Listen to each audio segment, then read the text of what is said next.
네, 9월 3일 김은지의 뉴스인 두 번째 코너 여의도 박장대소입니다. 장안의 화제 두 사람과 함께하면 여의도 정치 뉴스도 재밌게 읽을 수 있다라고 하는 그 코너인데요. 두 분 바로 소개드리겠습니다. 안녕하세요. 안녕하십니까. 안녕하십니까. 네, 박장대소에서 박을 담당하고 있는 박성태 사람가사연구소 연구실장님이시고요. 박입니다. 네, 그리고 장을 담당하고 계시는 장성철 공론센터 소장님이십니다. 짱입니다. 짱! 짱이라니요? 박짱? 장이지. 장입니다. 네, 억지로라도 웃음 포인트 찾아드린다라는 이야기를 늘 하고 있는데요. 아까 방송 시작 전부터 두 분 너무 재밌다 이런 이야기들이 댓글에 달리고 있더라고요. 아, 그래요? 심지어 다행입니다. 저희 아까 기자가 저 유튜브 구독자랑 통화를 하고 있는데 이 코너 제일 재밌다라고 하는 이야기를 제가 지나가면서 들었습니다. 내일은 어떤 얘기 하시려고? 내일은 그런 이야기가 없을 것 같습니다. 오늘만 하는 이야기. 우리가 방송 모두 방송 발언은 다 모니터링하고 있으니까 조심하세요. 진심을 말하는 방송. 심지어 두 분이 하시는 말씀이 요새 움짤로 돌아요. 알고 계세요? 정치권 관계자들이 특히 장성철 쓰는 소장이 방에서 얘기하시는 게 움짤로 많이 돈 것 같아요. 같이 되게 계셨습니다. 부담스러워요. 부담스럽다. 이건 뭐 같이 엮이기 소장님이 싫다. 아니 저는 괜찮아요. 근데 소장님이 본인이 얘기한 게 쇼츠나 짤로 많이 돌아다니는 걸 부담스러워해요. 공무원 연금을 받아야 된대요. 공무원 연금 빠질 수도 있는 거예요? 금고 이상의 형을 받으면 자, 저희는 표현의 자유를 지지하고 응원하고 싸우겠습니다. 장성철 소장님 설마 그런 일 있겠습니까? 믿지 마. 안 믿어. 그런 일이 생기면 안타깝습니다. 하고 끝나. 방송사 사람들 아주 안 믿어. 나 뭐 다 알아요. 강지연 님이 겁내지 마시고 시원하게 까주세요라고 댓글 가셨습니다. 아니 이분은 저기 잠깐 뭐 팬클럽 회장인 분이 저를 나를 그렇게 보내려고 그래. 네. 너무하시는 거 응원하신다 아니에요? 이 말씀인 것 같습니다. 예. 겁이 나요. 입장을 바꿔놓고 생각을 해보세요. 드럼통도 무섭지 않다 이거 아니 아니었습니까? 이제는 무서워요. 왜요? 드럼통은 무섭지 않지만 연금은 무섭다. 네. 금고 이상의 형이 확정되면 연금을 받지 못해요. 근데 그것도 아니야 사실은. 아니야? 그 공무원 재직 시에 네. 금고 이상의 형을 받으면 연금이 반액이거나 전액 못 받고 그러지. 아니 나 연금 받고 있는데 밖에 나와가지고 내가 사기쳐가지고 감옥 가면은 연금 안 준다고 그러면 말이 안 되잖아요. 아니 농담처럼 얘기한 거 가지고 하루 종일 나를 놀려먹어. 걱정돼서. 지금 연금 개혁을 하고 있어서 어떻게 될지 몰라요. 여기서부터 잘리는 건가요? 그것도 그러네. 네. 저 긴장을 늦추지 마세요. 장 소장님 배명 궁금한 거 있었어요. 이번 그거지? 주에 어떤 게시가 있다고 아니 말씀하고 목구름 다니시더라고요. 꼈잖아요 지금 날씨. 근데 하필이면 용산과 창원 왜? NC 다이노스가 가을 야구 못 가나 보죠. 지금 NC 다이노스 그 위험한 팬들 말이야. 아 진짜. 예, NC 다이노스 팬들 큰일 납니다. 죄송합니다. 네, 아무튼 그런 어떤 무속인의 전화를 받으셨다는 거죠? 무속인이 아니라 이제 저 인생 선생님이죠. 역술인 선생님인데. 역술도 하시는 인생의 멘토. 네. 그런 얘기를 전해주셨는데 한번 지켜보시죠. 목탁이 울리는 소리인가요? 스님은 아니고요. 그냥 도를 하십니까? 네. 박성태 실장님은 백공이시니까. 백공이 뭐예요? 만공, 천공에 천공? 못 미치는. 지난주부터 백공 선언을 하셨습니다. 진짜? 나 왜 못 들었지?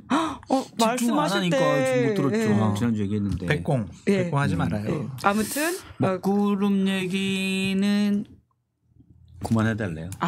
곤란하시군요. 곤란하대요. 예, 연금 이야기 거기서부터 나온 거군요. 청기 누설 하셨다. 눈치가 빠르세요. 저 유튜브에 장성철 치면은 그 쇼츠로 하나 돌아다니니까 그거 궁금하시면 그거 보세요. 장성철 치면 너무 많은 쇼츠가 나오지 않나요? 그게 요즘 제일 많이 나오는데. 먹구름 쇼츠. 제일 첫 번째. 네. 보시죠. 알겠습니다. 나라가 좀 시끄러울 것 같다니까.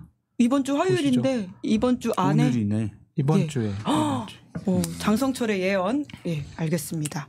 한남동과 창원에 먹구름이 낄 수 있다. 예. 자, 이번 주 준비하신 말말말로 그럼 바로 들어가 볼까요?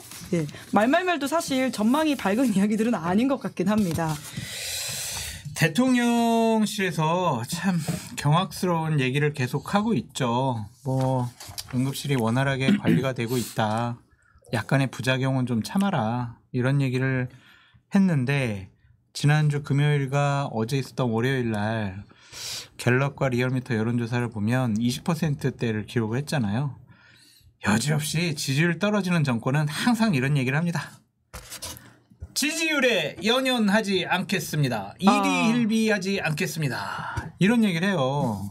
저기 대통령실 관계자분들 진짜 부탁인데 지지율에 일희일비 해주시기 바랍니다. 정말. 보고 왜 우리가 지지율이 떨어졌지?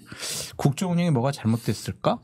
우리가 국민의 눈높이와 상식이 안 맞는 뭔가 결정을 하고 메시지를 내고 대통령께서 그런 모습을 보인 것이 있을까? 자기 반성의 계기로 삼아야 돼요. 지지율은. 근데 일희일비하지 않겠다? 지지율 신경 안 쓴다.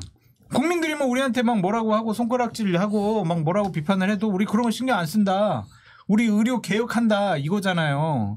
의료 개혁하다가 지금 국민들 다 위험에 처하게 생겼는데 의료 개혁하면 뭐 합니까 지금. 제발 여론조사 민심 일희일비하시기 바랍니다. 네, 살짝 비판의 톤이 낮아지신 것 같아요. 아까 그 먹구름 이야기한 이후부터 강지원님이 힘내시라고 본인이 옥바라지 하신다고 합니다. 시원하게 고고하시라고 합니다. 댓글로 그렇게 쓰셨어요. 네, 장 소장님. 미안해요. 내가 몰아갔어. 잠깐만. 왜 그거 보고 웃지 그렇게? 옥바라지 하는 거예요. 아니 요게 자꾸 프레임이 걸리면 안 돼요. 안 돼. 말이 시대. 그럼 말이 시대. 네. 자, 지금부터. 일일비 해라. 네. 네. 일일비 해라. 그렇죠. 근데 대통령이 안 할 것 같아요. 근데 원래 대통령이 그래요. 그러니까 제가 집권 초기부터 그러니까 중진 정치인에게 야당에 했던 얘기가 있는데 야당에? 네, 민주당에 대통령이 보세요. 처음 대중에 알려진 건 국정원 댓글 수사 팀장으로서 알려졌잖아요. 사람에게 충성하지 않는다라고 했었죠. 그러다가 좌천됐죠. 그리고 또 대구고검으로 갔었고 그리고 이제 문재인 정부 때 화려하게 부활해서 검찰총장까지 했는데 조국 전 장관 수사하면서 엄청나게 뭐 징계도 받고 했었잖아요. 그래도 자기 고집을 꺾지 않았어요. 그러니까 평생을 제가 볼 때는 그렇게 살았어요. 자기 하고 싶은 대로.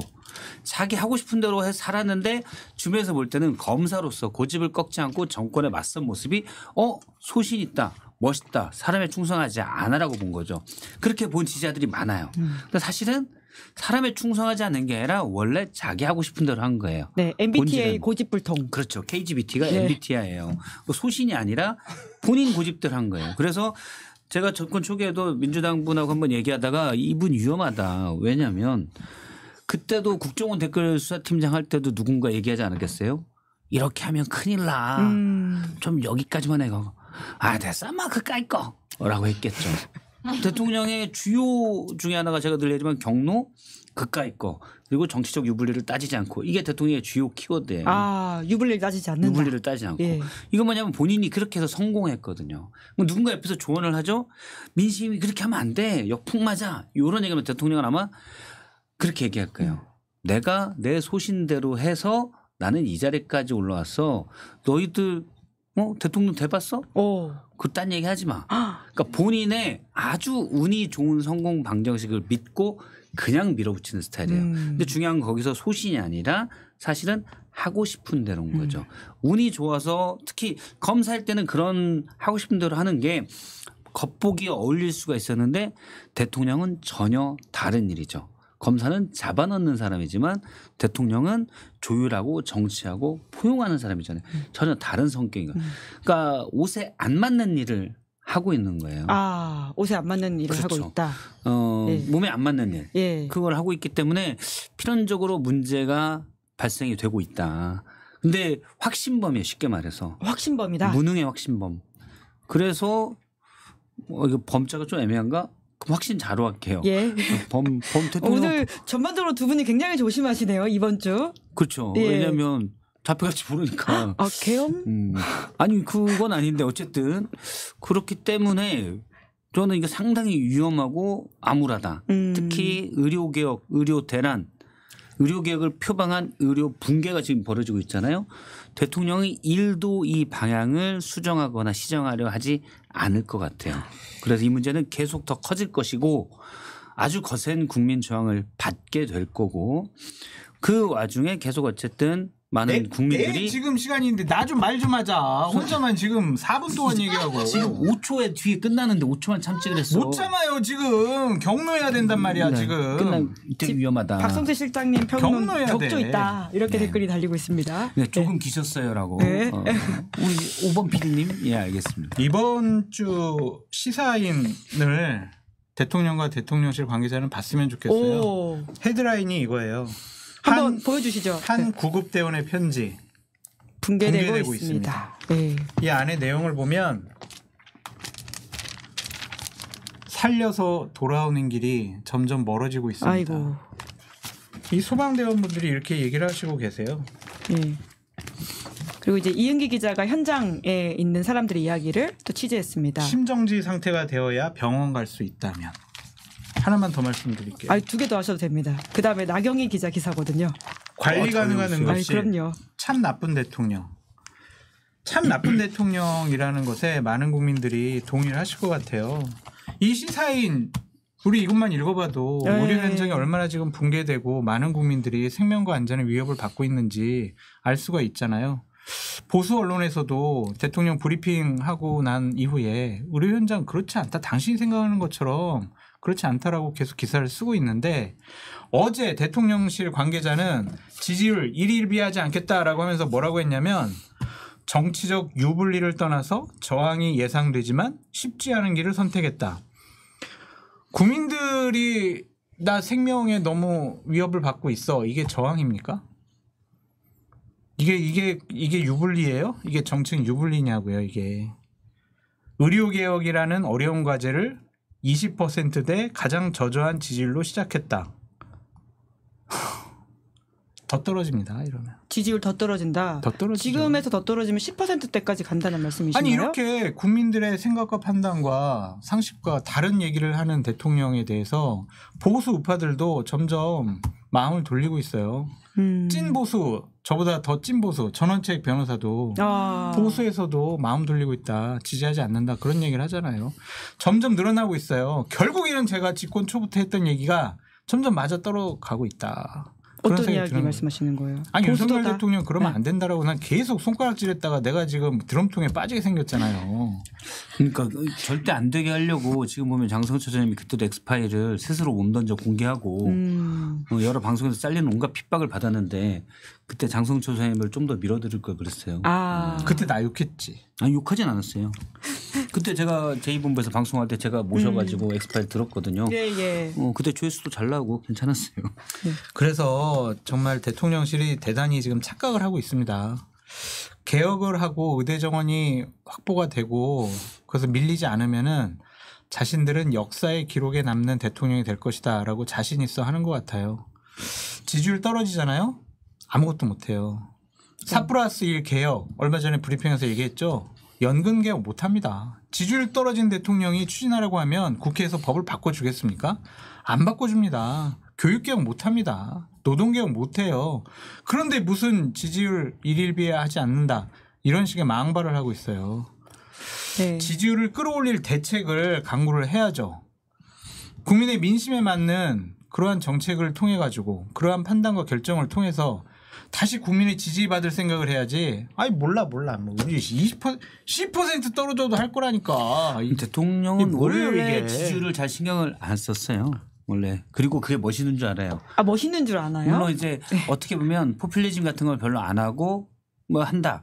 긍정적인 면이 될 수도 있겠지만 지지율에 저도 일희일비하는 그렇게 올바른 지도자는 욕먹을 줄 알아야 된다고 생각을 해요. 그런데 문제는 뭐냐면 깊게 고민해서 심사숙고해서 나오는 결정을 하고 그러면서 지지율에 일희일비하지 않고 가는 게 아니라 그냥 이거 마음에 드는데 이거 해.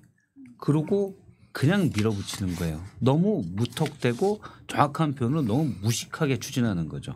그러면 당연히 그러니까 악마와 천사는 디테일에 다 있는데 대통령은 디테일이 너무 없어요. 의사 필요해? 그럼 늘려. 10,000명 부족해? 2,000명씩 5년. 그럼 10,000명 한 명에 뽑지. 대통령도 아마 그 고민했을 거예요. 10,000명 한 번에 뽑을까? 의대 좀 부족하겠구나. 오케이 2,000명씩. 그러니까 이런 식이에요. 그러니까 정치의 모든 건 사실은 악마와 천사가 다 디테일인데 대통령이 디테일에 너무 약하다. 그러니까 범위를 보면 얘 잡어 말어 두 가지로 끝나는 거예요. 제가 볼 때는 그러니까 저는 이제 그런 표현을 쓰는데 윤석열 대통령은 디지털이다. 어떤 의미인가요? 0과 1 두 가지밖에 없어요. 흑백. 흑백. 예. 그러니까 우리가 이제 디지털 운이 바이트라고 하면은 영과 일이 여러 개가 있잖아요. 굉장히 우아한 표현이네요. 디지털이다. 디지털. 예. 디지털? 디지털? 거기까지는 네. 아니었던 것 같습니다. 영과 일이 디지털? 여러 개가 있어서 우리가 뭐 AI나 뭐 예를 들면 그게 무수하게 많으면서 영과 일의 이분법을 아주 원에 가깝게 만드는 거거든요. 안타깝게도 대통령은 영과 일이 하나밖에 없어요. 네, 숫자 관련해서는 또 진중권 교수가 폭로하기로는 또 김건희 여사가 또 굉장히 강경하다라는 취지 이야기를 하지 않았습니까? 완강하더라. 예. 그러니까 단순히 대통령만의 문제인가라는 또 의혹이 있는 것 같아요. 디지털이에요. 영과 일. 이분들이 디지털이다. 근데 이 진법이 2에 한 20승 정도는 돼야 뭔가 표현이 되는데 2에 1승이에요. 그게 문제인 거예요. 그 대통령이 저런 생각을 하는 데에는 그 참모들 그리고 공직자들의 잘못도 있는 것 같습니다. 어제 보건복지부 차관이 이제 기자회견을 하면서 브리핑을 했는데 뭐라고 했냐면 응급실 붕괴 우려할 상황이 아니다. 불안 안 해도 돼. 8월 응급의료기관 병상 5,918개, 평시 6,069개 대비 97.5% 수준이다. 불안해하지 마시라. 아니 근데 이 아저씨는 바보 아니야? 차관 보고 바보라고 하는. 그러구나. 네. 이건 취소할게요. 예. 혹시 기분 나쁘셨으면 사과드립니다, 박민수 차관님. 불안해하지 말래요, 차관이. 아니 전공의들이 지금 빠지면서 병상 갖고 가냐고 집에. 말말말 준비해 오시지 않았습니까? 병상 있어. 의사가 없는 거지. 군의관 있잖아요. 공보위 있잖아요. 500명 투입합니다. 오케이. 지금 500명? 200명? 200명. 그러니까 제가 준비한 말은 응급실 의사 평시 전공의와 전민의가 평시 대비 73%다. 이걸 자랑처럼 얘기하고 있어요. 그래서 관리된다. 이전에 100%일 때 그러니까 의료 붕괴를 추진하기 전에 100%일 때도 의료 응급실 뺑뺑이를 제가 기사를 여러 번 사회부 기자들이 쓰고 했단 말이에요. 그때도 응급 의료에 사람들이 안 간다. 그래서 많은 기사들도 나오고 문제다. 그래서 이쪽으로 더 의사들 가야 된다. 그러니까 그때도 부족했어요. 응급실 최소한 그때 평시 대비 130%는 돼야 나름 제대로 돌아갈 수 있는데 73%는 안 돌아가는 거예요. 근데 이게 관리가 되는 상황이라고 얘기를 해요. 역시 이분도 2에 4승밖에 안 된다. 저희 제작진이 또 깨알같이 지적해 줬습니다. 의료 개혁을 추진해야 될 때를 의료 붕괴를 추진해야 될 때라고 말씀하셨다고. 아니 그러니까 지금 추진하고 있는 게 의료 붕괴를 추진하고 있어서 제가 얘기하는 거예요. 네, 제가 말 실수 안 해요. 역시 이 국문과의 우아한 비유라고 하는 거는 남다르십니다. 지금 의료 붕괴를 추진하고 있는 거예요. 이분들이. 그래서 의료 붕괴를 추진하고 있다라고 얘기하는 거죠. 그러면 어제 보건복지부 차관이 얘기한 거 의료 붕괴 속도 내고 있어. 이렇게 우리가 해석을 해야 되는 거예요? 네? 지금 이분들이 의료 개혁이라는 미명하에 의료 붕괴를 추진하고 있어요. 그럼 어제 대통령실 대변인이 얘기하는 것처럼 의료 붕괴 정면 돌파 의지 있다. 그렇게 해석해야죠. 의료 붕괴로 오면 돌진하는 거예요. 그래서 제일 위험한 게 무능이에요. 무능. 우리가 이제 많이 군대 다녀온 사람들이 농담처럼 하는 얘기 있잖아요. 적보다 무서운 게 무능한 지휘관이다. 실컷 사내방 유산이 아닌 게 배워. 근데 지금 그것보다 훨씬 위험한 무능을 선보이고 있는 거죠. 듣지 않으려고 그래요. 지금. 안 듣나요? 언론과 국민들의 목소리를 들으려고 하지 않아요. 우리는 옳다고 생각을 하는 거예요. 아무도 진언도 못 하고요. 진언 자포자기한 것 같아요. 기본적으로 이제 대통령실 관계자들도 이제 우리가 아무리 뭘 얘기해봤자 안 통하는구나. 라고 할 수 있고 소수의 어떠한 사람들은 그러니까 예를 들면 이거죠. 정무수석실에 정무비서관 한 명이 여론조사 전문가예요.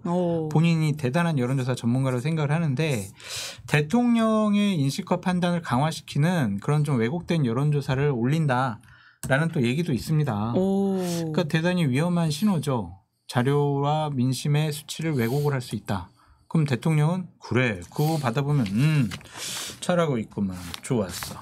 좋아 빠르게 가 계속 이거를 고수하는 거죠. 네 그러면 한때는 바른 말을 하는 참모들이 있었겠죠. 2년 지났잖아요. 제가 맨 처음 이 자리에 대통령의 위험한 키워드는 경로다. 왜냐 이 경로가 일상화되면 바른 말하는 참모가 없어져요. 이 상황을 동태적으로 보면 옆에 지금 남아있는 거는 바른 말 할 수 있는 참모는 없다가 정상인 거죠. 네. 그래서 노래가 있어요. 노래. 누리자고. 노래가 있는 거죠. 어떤 노래가? 별나라에서 성렬이 찾아왔어요. 술 마시고 경로하는 이상한 아저씨. 성렬이 형. 성렬이 어떤 형. 노래죠? 아까 여시 잡혀갈 것 같아. 확실한가요? 네. 박성태 우리 둘째 대학 간 다음까지 이제. 예. 약간 거리를 두시는 것으로. 거리도도 다 한가운데 잡혀요. 그렇구나. 카메라 작은 거 없어요? 아까 박성태 실장님하고 점심 먹으면서 좀 이따 시사인 가면 이 노래 부르라고 저한테 가사 적어줬어요. 배우 세력이시네요. 배우 세력. 아니에요. 제가 하는 발언들의 거의 대부분은 박 실장님이 제 카톡에게 다 이렇게 이거 하는 게 어때요? 저거 하는 게 어때요? 나 시키는 걸 했을 뿐이다. 저는 그냥 로봇이에요. 태원만 가보면 나는 박성태 보시다. 네. 제가 그렇게 제가 그럴 수준도 안 되고 능력도 없어요. 박 실장님이 다 알려주는 거예요. 네. 그래도 반박을 못 하잖아. 그냥 이렇게만 하면 돼요. 그래도 한동훈 대표는 장성철 소장님의 말을 좀 들었는지 어제 비공개로 응급실을 찾기도 했더라고요. 잘한 거죠. 네. 그냥 준비된 의료 현장이 아니라 준비되지 않은 의료 현장 가서 실질적으로 어떻게 운영이 되는지 어떤 조치가 이루어지는지 국민들은 어떻게 힘들어하는지 그거를 날 것으로 봐야죠. 딱 또 이제 공식적으로 간다 그러면은 또 보건복지부 관계자들 나와서 다 세팅해 놓거든요. 그건 현장이 아니에요. 그거는 꾸며진 거고 연기하는 거지. 장 소장님이 지난주에 가보라고 이야기했었었는데 그 이야기를 들은 건가요 그러면? 제가 다 그쪽에다가 다 얘기해 줬어요. 이렇게 하라고 그런 것들. 박성태 실장만이 아니라 한동훈 대표도 이렇게 다 말을 듣고 이제 장 소장님 말을 듣고 저랑은 직접 연락 안 하고요. 거기 한동훈 대표랑 가까운 분들이 몇 분이 계셔서 이렇게 하면 좋을 것 같은데 저렇게 하면 좋을 것 같은데 얘기를 많이 해주죠. 왜냐하면 한동훈 대표가 무너지면 보수 우파는 완전히 짓뭉개진다고 생각을 하는 사람이거든요. 한동훈 대표 무너졌어. 그럼 어떻게 하겠냐고. 용산이나 윤핵관들이 자기 입맛에 맞는 사람 또 비대위원장 세울 거 아니에요. 그럼 보수 우파가 다시는 국민들의 사랑을 받을 수 없을 만큼 민심과 멀어질 수밖에 없어요. 그래서 한동훈 대표를 지켜야 한다.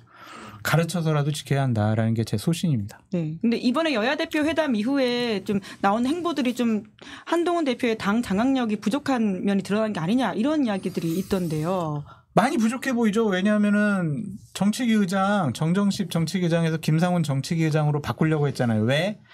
정정식은 윤 대통령 편들어 줄 것 같아. 윤핵관을 대변할 거야. 그러니까 내 사람을 정치기장 시켜야지. 그래야 최고위원 멤버의 구성도 나한테 유리해. 이랬는데 김상훈 정치기장이 어제 오늘 막 딴소리 하더라고요. 최상병 특검법 관련해서. 네, 이거는 뭐 저기 안 하는 게 지금 그 아이가 안 돼. 뭐 뭔 소리야 지금. 우리 추경호 원내대표랑 호흡을 맞추고 있잖아요. 사람 보는 게 좀 한심하다. 저 기억나세요? 왜 그런 사람을 왜 정치의장 시켰냐. 편도 안 들어줄 거다. 네. 그렇게 계속 비판을 했었는데 본인도 후회하고 있지 않을까라는 생각이 듭니다. 그러니까 그런 게 내공이죠. 사실은 딱 볼 때 요거 쉽지 않은데 라는 걸 예측을 해야 그거를 관철시키기 위해서 어떤 다른 작업들을 밑작업들을 다른 걸 해놔야 되거든요. 그런데 안 해본 걸 난 잘할 수 있을 거야 라는 자만심으로만 가면 제대로 안 됩니다. 한동훈 대표가 대표에 나간 다음에 내가 이렇게 하면 잘 될 거야 라고 생각했겠지만 못하는 게 지금 많잖아요. 예를 들어 최상병 특검법 같은 것도 그래요. 저는 한동훈 대표가 어떻게든 한동훈 대표식으로 출마 선언에서 한 얘기가 있기 때문에 추진할 걸로 생각했는데 대표가 된 다음에 지금 한 달이 넘게 지났어요. 근데 아직도 기다려달라고 그래요. 묵은지입니까? 언제까지 기다려요? 김은지, 묵은지. 운율이 좋은데? 네, 오늘 여러 가지 나옵니다. 김진욱 초대 공처장이 오늘 인터뷰에서 얘기를 했죠. 제가 예전부터 공수처가 의지는 모르겠고 일단 역량 자체가 그게 안 된다. 모든 조직이 안착하게 되면 몇 년이 걸린다. 지금 공수처에 해당 부서에 부장검사 둘에 검사 한 명 있다는 거 아니에요? 수사관 해봐야 7, 8명이 한다는 거 아닙니까? 연내 안 될 걸로 보는 겁니다. 올 초까지 공수처장을 했던 분이. 그런데 여당에서는 계속 추경호 원내대표가 오늘 얘기했죠. 수사 결과를 보고 미흡하면 그때 특검을 논해야 된다. 대통령이 한 말을 그대로 반복해서 얘기했죠. 공수처가 이미 미흡하다 조직이라고 초대 공수처장이 여기 얘기를 했어요. 초반에 수사를 지휘했던 양반은 맞겠죠. 그분이 얘기를 했어요. 그런데 그러면 이미 출범부터 이거는 미흡하게 돼 있는 거예요. 그런데 두고 보자 나온 다음에. 기대할 바가 없는 상황에서 그렇죠. 저런 한동훈 말을 한다. 대표가 그러면 이게 어려운지를 몰랐겠어요. 몰랐으면은 아닌 거고 자꾸 비속어가 나오려니까 죄송합니다. 근데 몰랐으면은 안 되는 거고 예. 초반에 자기가 출마 선언할 때부터 당연히 대통령실하고 친윤실하고 의원들 설득하기 어려울 거다라고 예측을 했을 거란 말이에요. 그러면 거기에 따른 작업을 해놔서 지금쯤이면은 이게 시동이 걸려서 들어가야 돼요. 근데 안 들어가고 있잖아요. 그럼 본인이 예상했던 게 틀렸다는 거예요. 그거는 본인이 지금 당대표로서 자신이 하고 싶은 일을 관철시키지 못하고 있다는 거고 그건 정확히 말하면 능력 부족인 거예요. 상황을 너무 쉽게 봤다. 아까 윤석열 대통령 윤 정부를 향해서 무능이란 키워드 쓰셨는데 그렇죠. 약간의 톤은 살짝 톤은 좀 다르죠. 다르지만 대통령은 사실은 확신자. 범이라고 하긴 뭐하니까 예. 확신자여서 가장 위험한 상황인 거고 예. 한 대표는 세상을 너무 만만하게 보고 있는 거죠. 본인이 잘났다고 생각하니까. 추경호 원내대표는 완전 비협조적이죠. 정책위원장은 딴소리하기 시작했어요. 여의도 연구원장은 여의도 연구원장 조용히 있잖아요. 그렇죠. 그러면 한 대표를 도와주는 사람은 지금 뭐 수석 최고위원 김종혁 최고위원 네, 뭐 스피커 역할을 하는 장동혁 최고위원이 과연 한동훈을 위해서 저런 말을 할까라는 생각을 할 정도로 다른 얘기를 처음부터 하고 다녀가지고 지금 한동훈 대표의 입장에서 메신저와 스피커 역할을 하는 분은 김종혁 최고위원하고 윤희석 대변인밖에 없는 것 같아요. 고립되어 있다. 그러면 한동훈 대표에 대해서 소위 야당에서는 왕따 이런 표현까지 쓰던데 그런 상황이라고 봐야 될까요? 그러니까 왕따라는 표현은 좀 그렇고 고립되어 가고 있다. 그렇게 좀 보여져요. 그 고립이 두 가지 축에서 오는 거죠. 하나는 권력의 견제로부터 오는 것이고 하나는 본인 능력 부족으로 당에 있는 관계자들로부터 감이 아니었구나. 한동훈에게 줄 서면 안 되겠네. 편들면 안 되겠네. 이러한 일들이 나타나고 있어 보여요. 대단히 위험한 상황이라고 보여져요. 그냥 식물 당대표가 될 가능성이 있어요. 저렇게 가면은. 식물 당대표. 네. 예. 그럼 아무것도 결정할 수 없는. 아무 의미 없는. 그러니까 아마 한동훈 대표가 이제 전당대회를 통해서 당대표가 됐을 때는 국민의힘 의원들이 많이 그렇게 생각했을 거예요. 저 인구, 저 친구. 마음에 안 드는데 그래도 유력 대선 주자고 미래 권력이니 살살 눈치 보다가 때 되면 줄 서야지 이런 의원들이 많았을 거라고요. 분위기를 제가 봐도 좀 그렇고. 네. 그런데 이분이 하는 게 자기 목소리는 강한데 앞서 말한 대로 관철시키는 힘이 약해요. 왜냐하면 관철시키려면 설득도 필요하거든요. 밑작업을 해야 돼요. 밑작업을 안 하는 걸 보고 지금 국민의힘 내부의 분위기는 오래 못 가겠군. 그러면 굳이 주실 필요 있어? 요 분위기가 되니까 안 되는 거예요. 이미 이니셔티브를 잃었어요. 한동훈 대표가.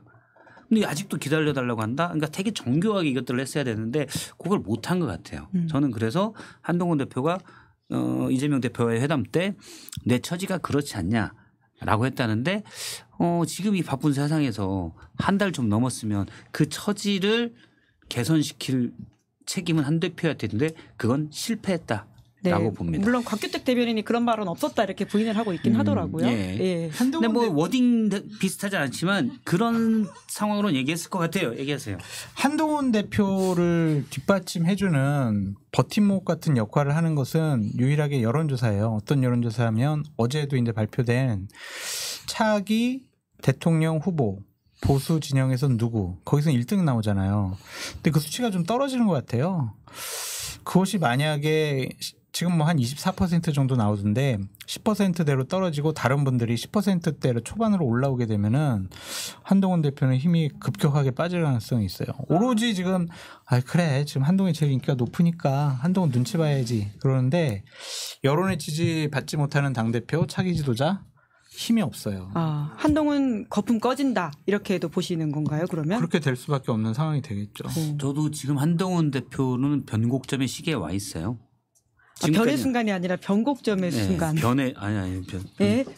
변의 순간이요? 아니요. 무슨 그런 말씀을. 근데 위험한 방송. 위험한 방송인데 시사에 위험하네. 위험한데. 근데 어쨌든 근데 왜 입꼬리가 올라가 계시죠?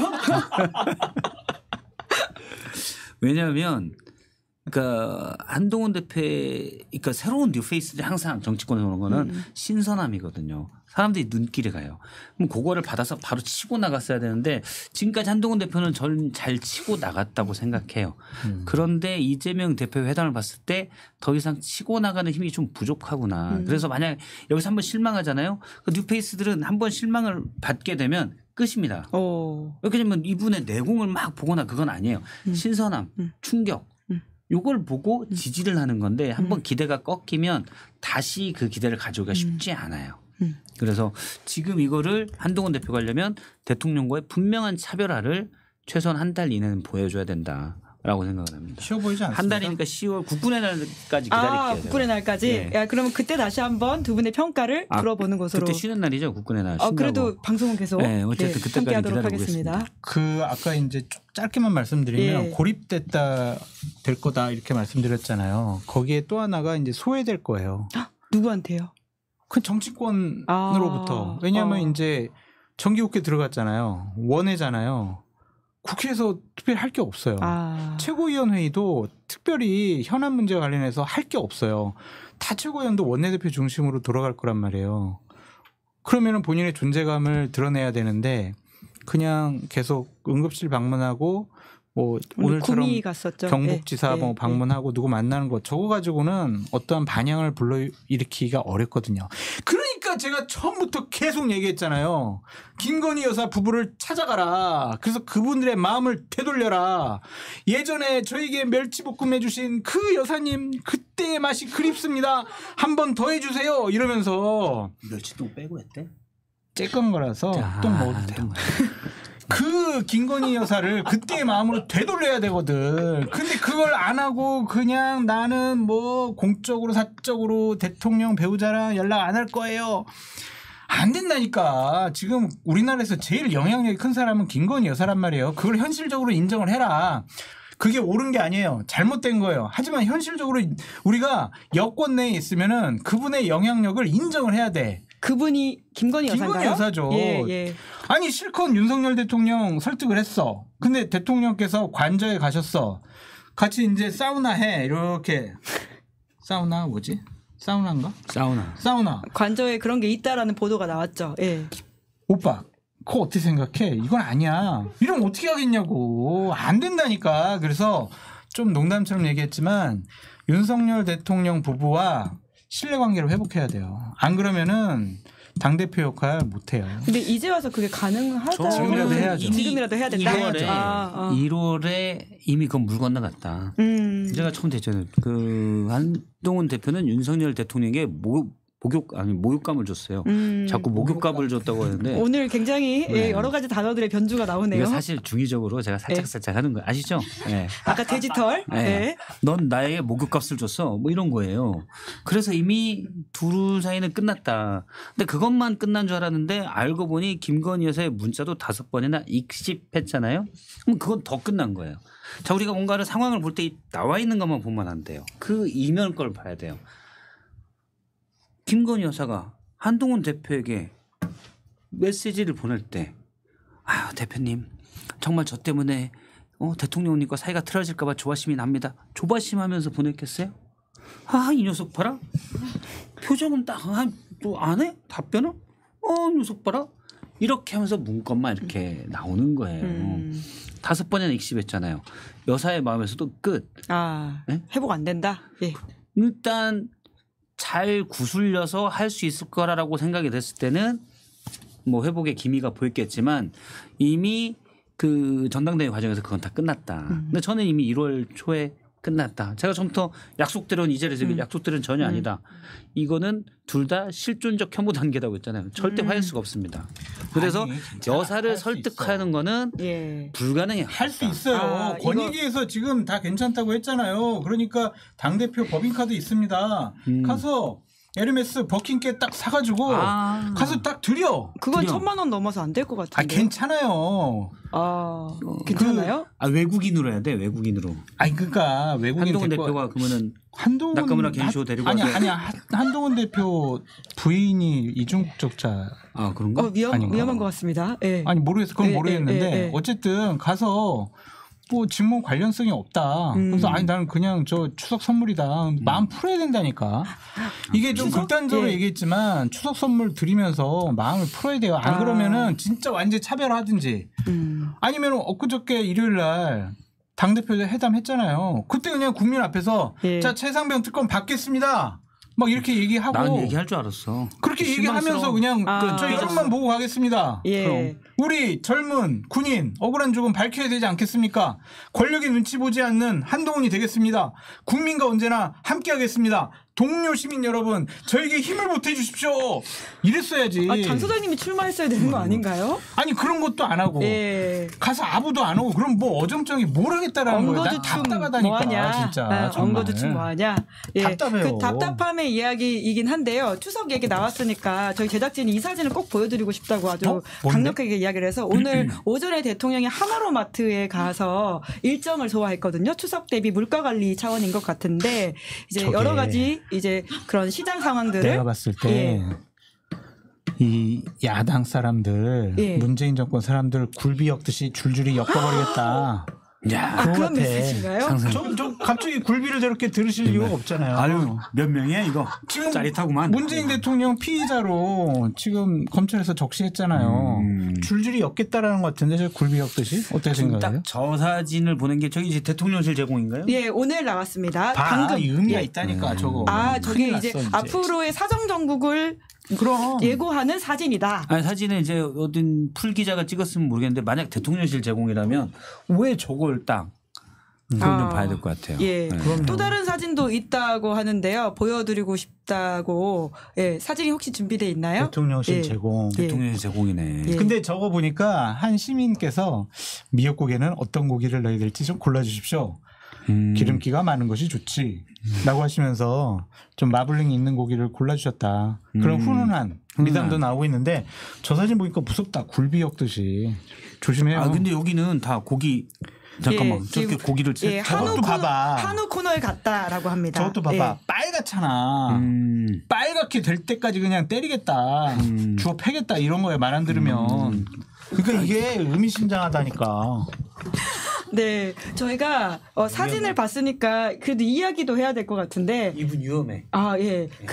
아마 그 메시지가 계엄령을 염두에 둔 그런 거라고 보면 될까요? 계엄령은 괴담, 선동이죠. 네, 그런 말이 안 돼요. 이번 주에 계속 이제 여의도에서 이거 가지고 공방이 주고받더라고요. 그 이재명 대표가 결정적으로 좀 실수한 거고 헛발질 한 거다. 왜 그런 메시지를 꺼냈다고 보세요? 윤석열 나쁜 사람, 윤석열 독재자, 윤석열 정권은 독재 정권 이 프레임에 가두기 위해서 계엄령까지 선포하려고 계획하는 우리 제보 많이 들어오거든요.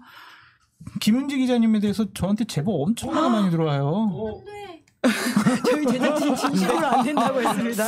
근거는 내가 될 수는 없지만 제보가 엄청 들어옵니다. 지금 김은지 기자님에 대해서. 지금 야당이 하는 게 그런 거라 말씀이신 거죠? 이거 안 좋아요. 왜 저런 얘기를 하는지 이해가 되질 않습니다. 자기네들에게도 좋지 않아요. 왜 한다고 보세요? 그냥 얘기하는 거예요. 그냥? 아까 취재했잖아요. 다 얘기하세요. 물어보니까 그냥 하고 있대요. 정말요? 안 돼. 그러니까 우려는 애초에 1번 우려는 김용현 경호처장이 국방부 장관에 가면서 충암고 1년 선배죠. 가장 대통령과 가까운 사람이에요. 제가 이 방송에서 얘기했구나. 대통령이 이제 히키코모리 모드에 들어갔거든요. 국민들을 설득할 의욕도 없고 의지도 없어요. 그냥 나는 내가 하고 싶은 대로 하겠다. 어차피 언론이나 정치권이나 국민들이 내가 하는 건 그냥 욕만 하는 것 같아. 난 그냥 내 마음대로 할래. 그리고 50년 뒤에 역사의 평가를 받을래 라는 생각을 하는데 역사의 평가가 절대 후할 수가 없죠. 그런데 본인은 후하다고 생각해요. 왜? 대화를 안 하니까. 혼자 못 하니까. 본인의 세계에 살고 있으니까. 그런데 어쨌든 그렇게 가운데 그 와중에 제일 가깝게 있는 분이 김용현 국방부 장관. 국방부 장관 후보자. 전 경호처장이죠. 지금 그렇기 때문에 그 가장 최측근이 가서 혹시 나중에 군 장악을 보다 완벽하게 하려는 거 아닌가? 그리고 더 눈여겨볼 사람이 여인영 그 방첩사령부 여기도 충암구 후배예요. 근데 방첩사가 어디냐면은 과거 보안사 그다음에 기무사 안보지원사령부로 바뀌었다가 윤석열 정부 들어서 방첩사령부로 이게 바뀌었거든요. 80년대 초에 보안사일 때는 전두환이 그 대빵이었잖아요. 보안사의 하사가 웬만한 중령들은 잡았어요. 그냥. 그렇게 보안사가 셌어요. 왜냐하면 이 사람들이 뭐냐면 군을 감찰하는 곳이 보안사였거든요. 그게 이제 기무사로 바뀌었고 기무사가 군내에서도 가장 세요. 기무사 상사 정도면은 보통 중령 대령급이랑 과거에는 얘기했었던 처음 이게 없었지만 어쨌든 그런 과거에 계엄령을 했던 그리고 2017년 2월에는 기무사에서 계엄령 문건을 만들었었잖아요. 박근혜 탄핵 직전에. 네. 그래서 이제 거기에 대한 걸로 얘기가 아마 일부에서 나왔었나 봐요. 그래서 이거 우려가 있다라고 미리 좀 차단하기 위해서 얘기를 하자라는 게 이제 일부 얘기예요. 김민석 의원 쪽에서 처음 나오는데 거기서 뭔가 중요한 제보나 이런 걸 갖고 있는지는 모르겠어요. 김민석 의원 쪽은. 근데 다른 얘기를 했던 분들 물어보니까 그런 걸 좀 미리 차단하자는 의도다. 김빼기 차원이다. 김빼기. 혹시 모르니까. 예. 저도 그럴 가능성은 대통령의 이 양태는 좌충우돌 천방지축이기 때문에 언제 어떤 일이 벌어질지 모르는 가능성은 늘 있다고 봐요. 근데 현재로서는 그런 정황은 없고 실제 혹시 그러더라도 우리 국민들이 충분히 거기에 대해서 무력화시킬 수 있는 시민의식과 힘이 있다고 생각을 해요. 근데 민주당이 너무 더 나가서 막 자꾸 그렇게 하는 거는 정황을 대지 않은 상황에서 뭐 관련 회의를 했다거나 그런 게 없는 상황에서 얘기하는 거는 좀 너무 음모론처럼 비춰질 수가 있다. 예, 정부 여당에서도 국회 지금 의석수면 충분히 계엄 부분을 해제할 수 있다 이렇게 반박을 하더라고요. 그러니까 계엄을 선포하게 되면은 뭐 일시 뭐 계엄사령관 누구 이런 것들을 국회에 바로 보고하게 돼 있거든요. 그러면 그날 보고 받으면서 민주당이 본회의 소집해가지고 계엄 해제해 그러면 그냥 해제하는 거예요. 그리고 계엄이 되더라도 국회의원은 현행범이 아니면 체포나 구금을 할 수가 없어요. 그런 상황에서 무슨 계엄을 해요. 그리고 이거 휴대폰 때문에 못해요. 계엄. 바로 실시간으로 엄마 나보고 지금 국회로 출동하래. 나 지금 장갑차 타고 지금 국회로 가. 엄마 피해 여의도 오지 마. 이거 당연히 할 거 아니에요, 지금. 그거 어떻게 해. 그리고 옛날처럼 언론이 통제되고 또 여러 가지 권력에서 일어나는 일들이 국민에게 실시간으로 안 알려질 때 그렇게 폐쇄 사회에서는 이렇게 계엄이라든지 쿠데타라든지 이런 때 가능하지만 지금은 너무 안 돼요.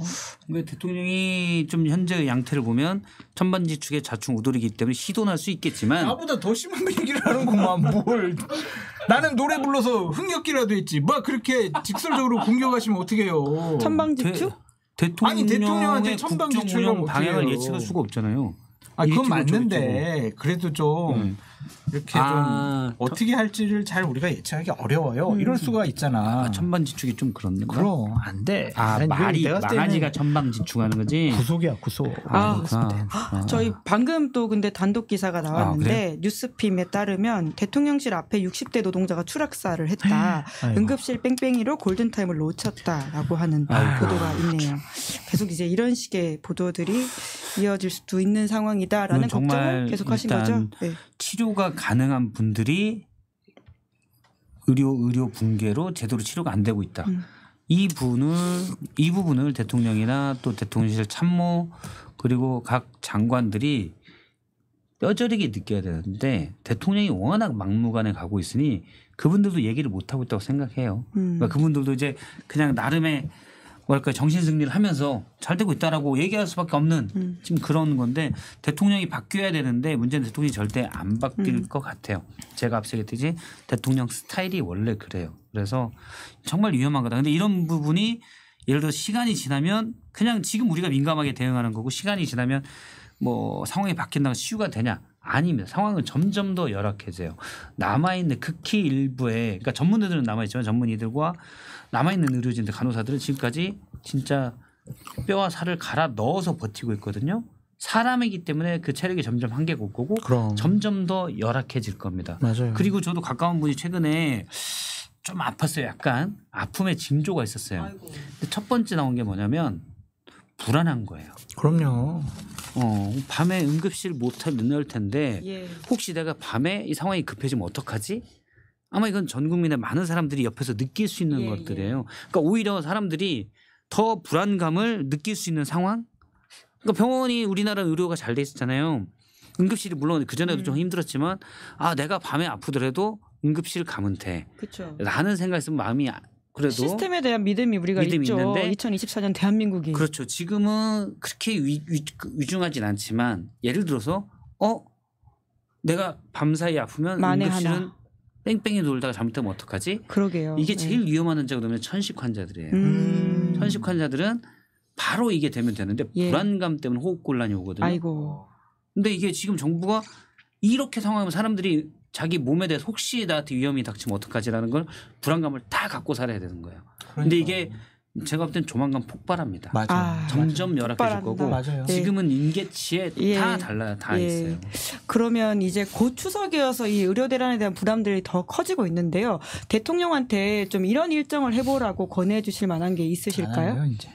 아, 건의도 안 할 거다? 어차피 안 들을 것 같아서. 난 이제 지쳤어요 땡벌 조언하다 지쳤어요 땡벌 비판을 해봐야 뭔 소용이 있나요 호호. 노래 부르시니까 슈퍼챗 나옵니다. 천비월님께서요. 얼굴 천재 김준일, 문맥 천재 박성태, 그리고 정치평론 천재 장성철 항상 응원한다고요. 감사합니다. 대단한데 예. 노래 부르고 5만 원을 다 벌었어. 천재세요. 예. 감사합니다. 문맥 천재, 예. 정치평론 천재. 그러니까 이제 뭐를 이렇게 좀 비판하고 조언을 하면 그거를 듣지 싫어하더라고요. 않는다? 그걸 반대대로 행동을 하더라고요. 그래서 제가 안 하는 게 나을 것 같아요. 아니면은 이렇게 하는 거지. 대통령님 응급실 절대로 가지 마세요. 의료 현장 절대로 가지 마십시오. 그러면은 갈 수도 있겠지. 그러니까 그만큼 청개구리. 청개구리 정권인 것 같다라는 생각이 들고. 가장 현실적인 솔루션은 장성철 소장님이 얘기해봐야 어차피 대통령이 안 들어요. 장성철 소장님 만약 3번 얘기하면 멱살을 잡힐 거예요.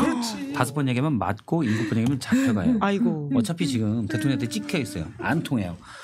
제가 이 문제를 해결하기 위한 만약에 어떤 책무를 갖고 있다. 가장 한동훈 대표가 해도 안 들어요. 오히려 한 대표가 얘기하면 더 안 들어. 거꾸로 하나요? 거꾸로 가요. 싫어하니까. 제일 현실적인 솔루션은 천공에게 돈을 얼마 찔러주고 소고기 사주면서. 백공 안 되나요? 백공 안 돼요. 천공 정도 돼야 돼요. 찔러주고 소고기 사주면서 정말 사실 진짜 대통령님 말대로 별거 아닌데 그래도 우리가 좀 신경 써야 되지 않을까요? 정법 강의 한 번만 해주시죠. 그게 가장 현실적 효과적이다. 그러니까 2000이라는 숫자가 뭔가 안 좋다. 대통령이랑 안 맞다. 1500도 안 좋다. 일단 세 자릿수로 가야 된다. 500 이하로 6, 700 이렇게. 그걸 강의가 한번 들어가야 돼요. 그리고 또 천공만 갖고 부족할 수 있으니 옆에 이제 법사들 있잖아요. 그런 분들 같이 한 3명씩 달라붙어 가지고 매일 소고기 사주면서 이것 좀 해주세요. 라고 하면 통합니다. 이게 가장 현실적인 솔루션이고 그거 말고는 없습니다. 아쉬운 대로 이봉규 TV라도 하든지. 대통령이 본다고 알려져 있는 유튜브에서라도 그런 이야기를 해야 된다. 그분들은 위험할 뻔했다. 진심으로 저희 제작진이 한숨을 크게 줬습니다. 아니면 그냥 눈 딱 감고 우리 김은지의 뉴스인에서 이봉규, 서정욱 그런 분들과 함께 이야기를 신혜식 이런 분들 한번 초청을 해가지고 서정욱 변호사님 안 나오셔가지고요. 다시 한번 또 전화를 해야 되겠네요. 나오라고 하세요. 이봉기 TV는 했는데 출연료 엄청 주고 나오라고 해서 이런 멘트 좀 해달라고 해서. 그러니까 한 100만 원 준다 그러고 저희 그냥 그만큼 10만 안 원만 되는데. 입금해요. 그거 사기. 걔는 확인을 안 해가지고 확인 얼마 안 하세요? 줬는지를 몰라요. 너무 많이 받아서. 저한테 계속 그랬거든요. 자기는 통장을 확인을 안 한대. 그러니까 100만 원 준다 그러고 그냥 10만 원만 줘버려요. 그래도 괜찮아요. 그냥 한번 불러가지고 한번 섭외 도와주시겠어요? 제가 나오라고 하면 또 안 나올 것 같은데. 특집이라고 하면서 회당 200 정도 드린다고. 좋아. 그래서 200원 넣어줘. 200원. 네. 근데 그거 많지 안 붙이지 않았냐. 방송 끝난다. 200이라고만 말했다. 이번 출연료 저희가 특집에서 특별히 200으로 준비했습니다. 밭 찌라시가 될 것 같은 이야기들. 여기까지 마무리해야 될 것 같습니다. 두 분 오늘도 너무 수고 많으셨고요. 덕분에 또 이렇게 골치 아픈 정치 현안들, 속상한 정치 현안들을 또 웃으면서 깊이 있게 들어가봤습니다. 상황이 지금 웃을 상황이 아닌데 어쩔 수 없이 저희가 그래서 또 한 해 봐야 똑같이 스트레스만 쌓이잖아요. 스트레스 쌓여서 병원 가면 치료도 안 돼요. 아이고, 그렇죠. 그리고 여튼 정치에 관심을 끊는 거는 시민들한테 가장 큰 손해이긴 하니까요. 이렇게 정치 뉴스를 계속 전해드리겠다라는 말씀을 드리면서 두 분과 인사드리겠습니다. 두 분 마지막 인사 기억하시죠? 구독, 좋아요, 알림 설정. 네, 감사합니다 두 분. 다음 주 뵐게요. 감사합니다. 김은재 뉴스인 9월 3일 준비한 방송 여기까지고요. 내일 오후 5시에는 김종대 전 의원과 함께하는 정치 풀 악셀 준비되어 있습니다. 김종대 전 의원이 운전석에 앉고요. 내일 보조석에는 김정민 변호사가 앉을 예정입니다. 오늘 방송 재밌게 보셨다면 구독, 좋아요, 알림 설정 부탁드리겠습니다. 고맙습니다. 시사인이 만드는 정치 라이브 김은재 뉴스.